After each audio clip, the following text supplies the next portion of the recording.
রমজান মাস পৃথিবীর প্রতিটি মুসলিমের জন্য একটি পবিত্র সময়, কিন্তু যখন আপনি প্রবাসী হন তখন রমজান পালন করা একেবারে আলাদা অভিজ্ঞতা হতে পারে।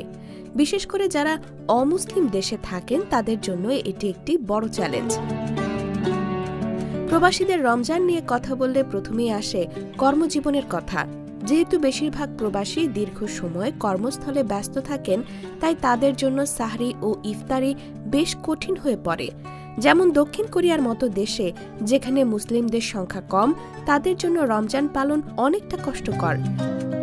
এখানে প্রবাসীদের কর্মস্থলে কর্মঘণ্টা দীর্ঘ হওয়ার কারণে ইফতার সেরে নিতে হয় তাড়াহুড়ো করে, আর মসজিদে আজানের সুর বা সাহরি ইফতারির ডাকার আওয়াজ নেই, তাই অনেক সময় একাকী রোজা রাখার অভিজ্ঞতা হয়।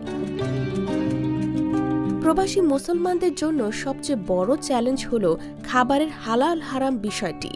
আপনি যদি দক্ষিণ কোরিয়া বা জাপান সহ কোনো দেশে থাকেন, সেখানে খাবারের হালাল হারাম সম্পর্কে সচেতন থাকা খুবই জরুরি, কারণ অনেক খাবারে শূকরের মাংস বা অন্য হারাম উপাদান থাকতে পারে, ফলে খাবারের বিষয়ে বিশেষ খেয়াল রাখতে হয়।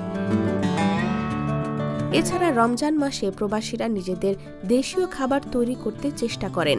বিশেষ করে সাপ্তাহিক ছুটির দিনে তারা একত্রিত হয়ে নিজেদের মাঝে ইফতার আয়োজন করেন, যাতে একটু হলেও দেশীয় পরিবেশের অভাব পূরণ হয়।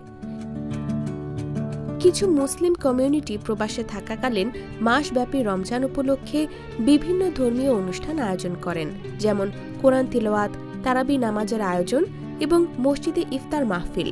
এগুলো তাদের একে অপরের সঙ্গে সম্পর্ক আরও মজবুত করতে সহায়তা করে। প্রবাসী মুসলমানদের রমজান অনেকটা একাকী চলে, কারণ তারা দেশের বাড়ির পরিবেশ, মসজিদে আজান শোনা, ইফতারির জন্য সব পরিবারের সদস্যদের একত্রিত হওয়া, এসব কিছু মিস করেন। আর দেশের বাইরে এসব কিছু খুবই অদৃশ্য হয়ে যায়।